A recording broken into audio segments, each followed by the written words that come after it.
126-pounders, Jeff Castro of Bettendorf, undefeated. Bettendorf hasn't had a very good tournament except for Castro so far, and he's their hope for a title. He's wrestling Waterloo East's Darnell Sallis, and this is the first man we've seen from Waterloo East, and Waterloo East looks like a well, they look like they've got it locked up in the AAA division now, although it was close. Well, that loss at Fort Dodge man Thompson against Knight may just have put East Waterloo in the driver's seat. They have to get Fort Dodge has to get a fall at super heavyweight against a Sindlinger from Charles City, one of our spotlighted athletes, in order to have a chance, and East Waterloo has to lose both of these matches. Darnell Sallis is on the right, you see him there. He's from Waterloo East. Getting ready against Jeff Castro. Should be an interesting match for Jeff Castro's dad, who happens to be the assistant coach at Bettendorf. Paul Castro. Maybe we'll get a shot of him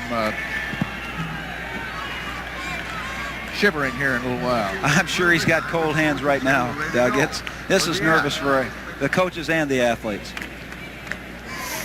Lisbon has the 1A locked up very well, and Clarion has the 2A locked up.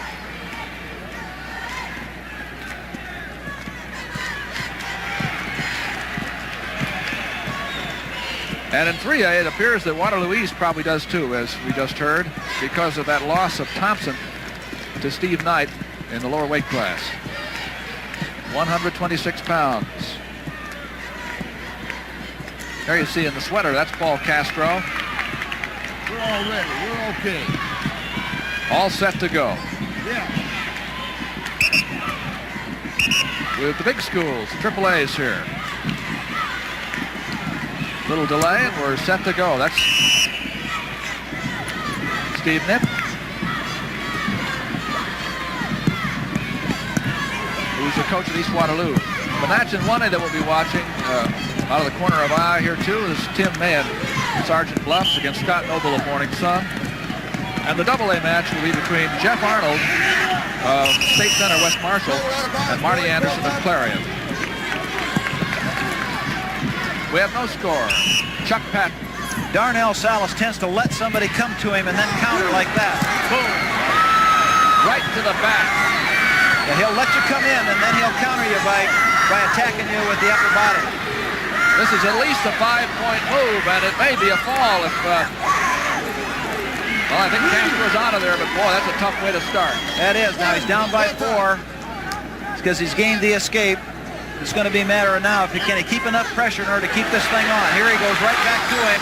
Spin through, and he might get these back points back if he can. He's now behind 5-3.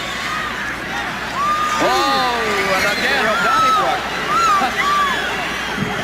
Sallis has Castro in the back, leading 7-3, and trying to put it to him here again. Well, he's got him locked in a lot tighter this time. Oh, yes. Wow. There it is. With a minute and 14 seconds gone in the match. A fall, our first pin of the night in a championship match for Darnell Sallis of East Waterloo. And that locks up the championship absolutely for sure. There's no doubt about it now. Certainly does. Here he caught him coming out, and he's got him very high. What they say, get in the guy's face. He's up high right on top of the shoulders with all the pressure. Bang. Right there. Well, the end of an undefeated season for Jeff Castro of Bettendorf. In his 29th match, he meets his Waterloo with Darnell Sallis, actually at Waterloo East. I'll tell you, that Waterloo team came out of nowhere. 2 years ago, I don't think they won a dual meet. And 6th place, Bill Glenn, Des Moines North. 5th place, Joe Fergus, Cedar Rapids, Kennedy. 4th place, Trevor Clark, Fort Dodge. 3rd place, Brandon Tate, Waterloo Central. 2nd place, Jeff Castro, Bettendorf, and the 3A 126-pound champion from Waterloo East, Darnell Sallis. He won it with a minute and 14 seconds pin. And now let's go to Dean Borg. Dave,